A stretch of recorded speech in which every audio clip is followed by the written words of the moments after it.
Мы находимся на улице Чайковского. Она подпала под программу ПКАТ в 2019 году. Здесь прошли работы по ремонту и реконструкции. И сегодня наша редакция Якутия-Инфо решила посмотреть, собственно, как эти работы сделаны, как эта улица выглядит, какие здесь есть недочеты, и в целом эстетическое восприятие этой улицы. Очень странно и очень примечательно, что на улице Чайковского остановки почему-то расположены в местах, где явно нет благоустройства никакого. То есть тут какие-то кучи песка. Остановка находится рядом с сауной, получается. Здесь выезд, парковка сауны, здесь какой-то гараж. То есть, получается, остановка оказалась какой-то между двумя заведениями, и в итоге она почему-то никак не благоустроена. То есть, либо ее надо переставить изначально, надо было предусмотреть проектом, чтобы она была в другом месте. Потому что здесь в итоге, я так думаю, проезд решили, что должен делать сам частник. Там перекрывать путь парковку остановкой нельзя, частник тоже опять же возмутится, а люди должны стоять в песке, в грязи, получается.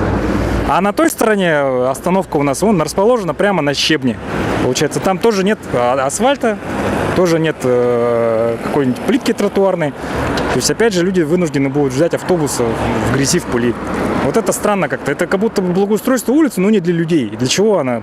Пешеходная часть на той стороне не доделана, а самое главное, остановка, которая вроде бы находится на реконструированной улице, она в итоге в грязи, в песке.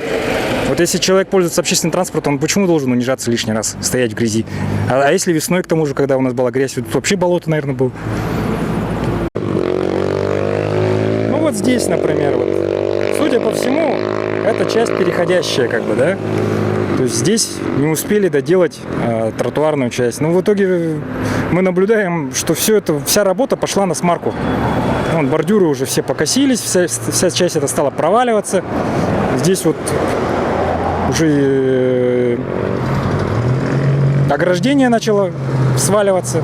То есть, получается, сейчас, если надо будет это дело приступать, им надо будет чинить то, что было сделано в прошлом году, на то, что были потрачены деньги. То есть, получается, мы дважды расход терпим.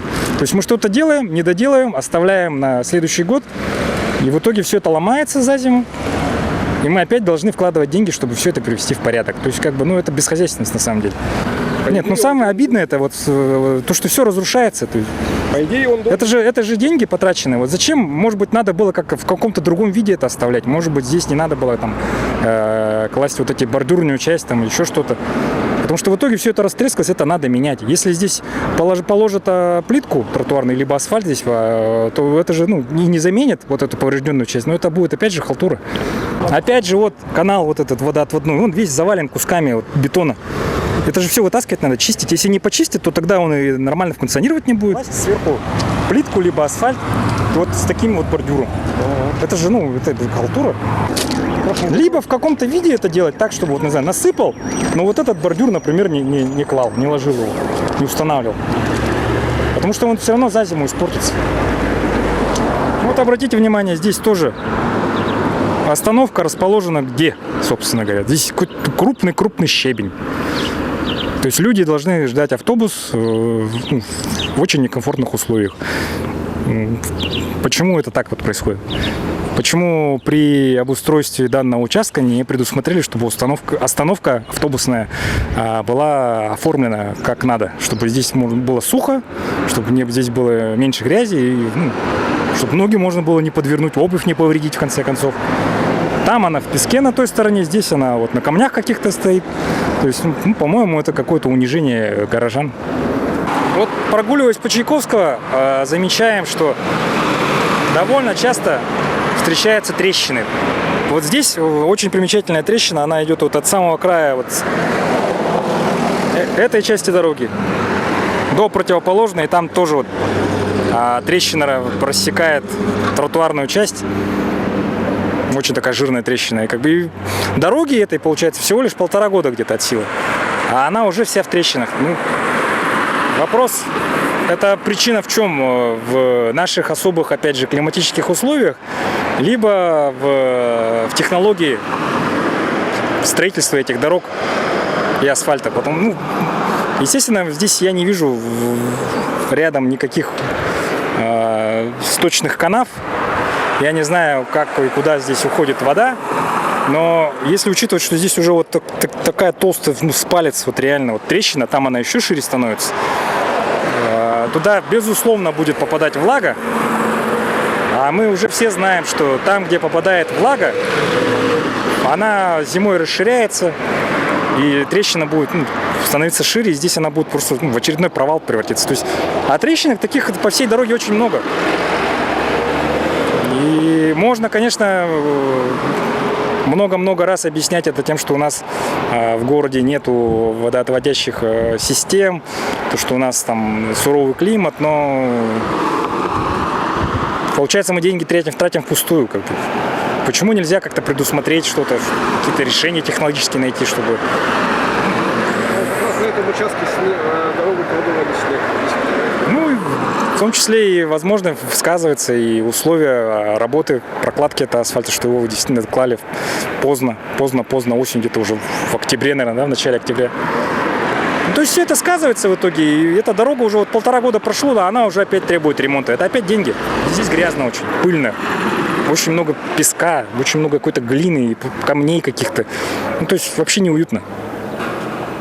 Вот эта грязь вся, вот эти трещины, они как-то вот с этой программой вот здесь вот не совмещаются никак. То есть это нам либо врут, либо мы как-то...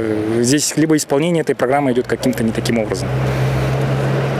Вот отдельная беда в нашем городе, когда вот идет строительство дорог, когда идет благоустройство пешеходных зон, вот это вот столбы. Вот у нас никак не получается у городских властей, у всех вот наших служб, энергетиков, там, водоканала, газовиков, да, как-то согласовать. Ну, то есть пытались в период МКАДа как-то все это согласовывать. Опыт первый был, но мы увидим, что все-таки в целом проблемы остаются. То есть вот посмотрите, вот здесь вот пешеходная зона, и из нее торчит столб. Потому что у энергетиков, у них свои планы, у них свои графики работ, свои графики замены этих столбов, как бы, не знаю, в каком году этот будут менять, но явно не скоро. Всем, вот, вроде бы мы говорим о том, что мы должны создавать какую-то среду, да, общественную, комфортную, да, а на деле это что? Энергетики вот уперлись в свои планы какие-то, а вот мы не будем менять столб в этом году, хоть вы и дорогу тут делаете, или асфальт там кладете, а мы не будем убирать столб. Он у нас там в каком-то там другом году запланирован. То есть вот у нас как бы неуважение вообще в целом, пренебрежение к людям через это проявляется. То есть вот мы вот себе придумали что-то там, какие-то правила, и не будем вот этот столб менять. Вот, пользуйтесь, вот ходите, обходите его стороной. А получаем совершенно вот некрасивую, некомфортную среду. Вот справедливости ради хочется отметить образцовую остановку на улице Чайковского, вот напротив дома 49. Вот так вот они должны выглядеть остановки. Вот нормальные, чистые, опрятные, аккуратные, там относительно в нашем городе, как говорится, остановки. А там вот в начале улицы, на Чайковского 22, это безобразие какое-то. Это остановки, которые в песке и в грязи. Почему вот там, в начале улицы, остановки не находятся в таком же состоянии, как и здесь? Вот что там, творческий запал, вдохновение у дорожников закончились, или у кого-то там, или проект они эту часть потеряли, ее просто там чем-то кофе залили, чаем, там, не знаю, доширак на него пролили. Там почему-то остановки стоят в грязи, вот здесь вот по-человечески как-то более-менее. Почему?